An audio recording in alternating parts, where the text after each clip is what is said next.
जय माता दी मित्रों, कैसे हैं आप सभी। आशा करता हूँ मित्रों आप सभी अच्छे होंगे, स्वस्थ होंगे। मित्रों, आज मैं आप सबको ये बताऊंगा कि अगर हम किसी भी मंत्र का जाप शुरू करते हैं, यानी कि हमें ये नहीं पता कि इस मंत्र का क्या प्रभाव होगा, इस मंत्र की क्या शक्ति है। हम जस्ट सिर्फ अपने डेली रूटीन में मंत्र को शामिल कर लेते हैं, जैसे कि पंचाक्षरी मंत्र। पंचाक्षरी मंत्र को पूरी दुनिया जानती है और इसका लोग जाप भी करते हैं। ठीक है, तो लोग इसका जाप कभी भी कर लेते हैं, किसी भी अवस्था में कर लेते हैं। चलते फिरते जाप कर लेते हैं, उठते बैठते जाप कर लेते हैं, और बिना किसी विधि विधान के भी लोग कर लेते हैं। और जिन लोगों को विधि विधान पता है वो लोग विधि विधान के साथ भी जाप कर लेते हैं। इसी प्रकार से और भी कई मंत्र होते हैं, जैसे कि भगवान नारायण का अष्टाक्षरी मंत्र हो गया, ओम नमो नारायणाय। ठीक है, इसके अलावा द्वादशाक्षर मंत्र हो गया, ओम नमो भगवते वासुदेवाय। पंचाक्षरी मंत्र ओम नमः शिवाय ये हो गया। माँ आदिशक्ति दुर्गा का नवारण मंत्र हो गया। तो ये सारे मंत्र हैं जिनका हम अगर अपने डेली रूटीन में जाप शुरू करते हैं तो हमें क्या क्या प्राप्त होता है मंत्र की शक्ति से। ठीक है, मतलब कि अगर हम कोई भी एक मंत्र चुन लेते हैं, मान लो हम माँ दुर्गा का नवारण मंत्र ले लेते हैं। अगर हम अपने डेली रूटीन में नवारण मंत्र का जाप करते हैं बिना किसी ब्रह्मचर्य के और बिना किसी नियम के, ना तो हमें ब्रह्मचर्य का पालन करना है, ना हमें नहाने से मतलब है, ना हमें और किसी चीज़ से मतलब है, सिर्फ हमें जाप करना है। यानी कि उठते बैठते चलते फिरते जब भी हमें समय मिल जाए हम जाप शुरू कर दें, चाहे रात को करें, चाहे सुबह करें, चाहे दोपहर को करें। तो हमें क्या क्या प्राप्त होगा मंत्र से। यानी कि बस हम कॉन्टीन्यूसली बस जाप करते जा रहे हैं, जाप करते जा रहे हैं, जाप करते जा रहे हैं, कोई नियम फॉलो नहीं कर रहे। हम नॉनवेज भी खा रहे हैं, हम ड्रिंक भी ले रहे हैं, और हम ब्रह्मचर्य भी तोड़ रहे हैं। मतलब कोई नियम नहीं, कोई परहेज नहीं, कोई कुछ नहीं, सिर्फ जाप। तो आपको क्या प्राप्त होगा मैं आपको बताता हूँ। देखिए, जो नवारण मंत्र है वो माँ भगवती दुर्गा का मंत्र है, यानी कि माँ भगवती चामुंडा का मंत्र है। और जो मूल है ना इस मंत्र का, नवारण मंत्र का जो मूल है वो है, जो इस ब्रह्मांड की सर्वोच्च शक्ति है, आदि शक्ति परमेश्वरी, वो है मूल इस मंत्र में। ठीक है, यानी कि जब आप इस मंत्र का जाप करोगे तो आपको आपको उनकी प्रेरणा मिलेगी और आप उनमें समा जाओगे। यानी कि ये मंत्र आपकी कुंडलिनी शक्ति को ऊपर की ओर उठाता है।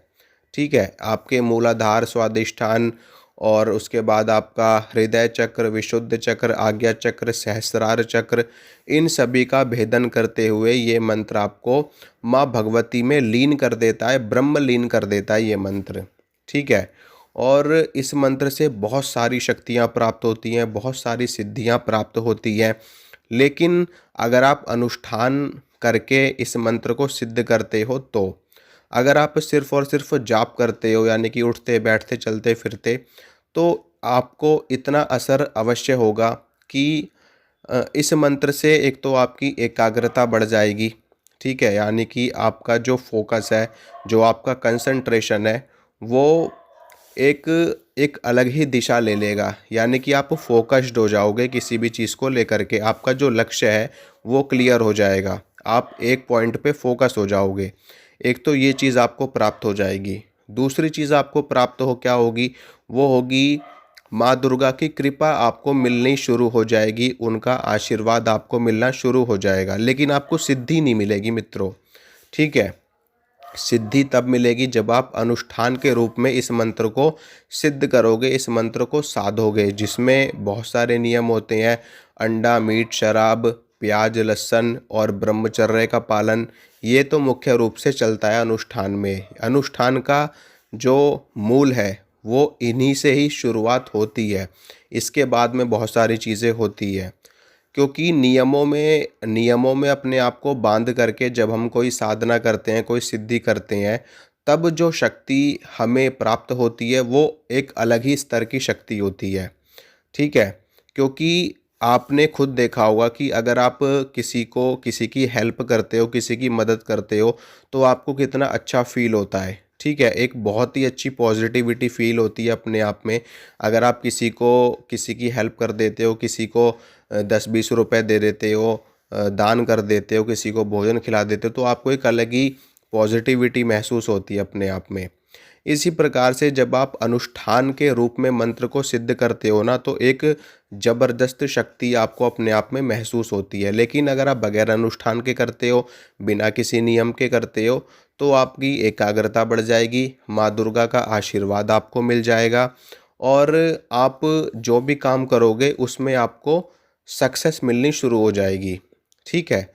लेकिन जो इस मंत्र की जो मूल शक्ति है, अगर आप उसको प्राप्त करना चाहते हो, तो आपको नियमों के साथ चलना पड़ेगा, तब इस मंत्र का पूरा रिज़ल्ट आपको देखने को मिलेगा। नहीं तो सिर्फ़ इतना होगा कि हाँ, आपके कामों में कोई बाधा नहीं आएगी, आपके कामों में कोई रुकावट नहीं आएगी, आप जो काम करोगे उसमें आपको सक्सेस मिल जाएगी, माँ दुर्गा की ब्लेसिंग्स आपको मिल जाएगी, उनका आशीर्वाद आपके ऊपर रहेगा, उनकी कृपा आपके ऊपर रहेगी, आपका कंसंट्रेशन बढ़ेगा, आप जिस भी फील्ड में जाओगे वहाँ पर आपको सक्सेस मिलेगी।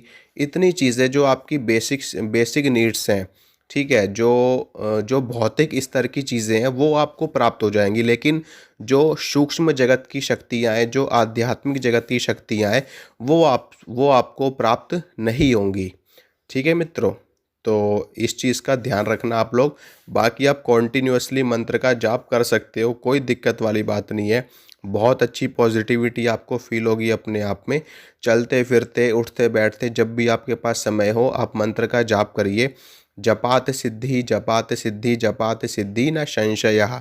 अगर आप किसी मंत्र का लगातार जाप करते रहते हो, तो धीरे-धीरे वो मंत्र सिद्ध होना शुरू हो जाता है। ठीक है मित्रों? तो आशा करता हूँ मित्रों, जो जानकारी मैंने आपको दी आपको अच्छी लगी होगी, आपको पसंद आई होगी। इसी तरह की जानकारी मैं आपको लगातार देता रहूँगा। जय माता रानी।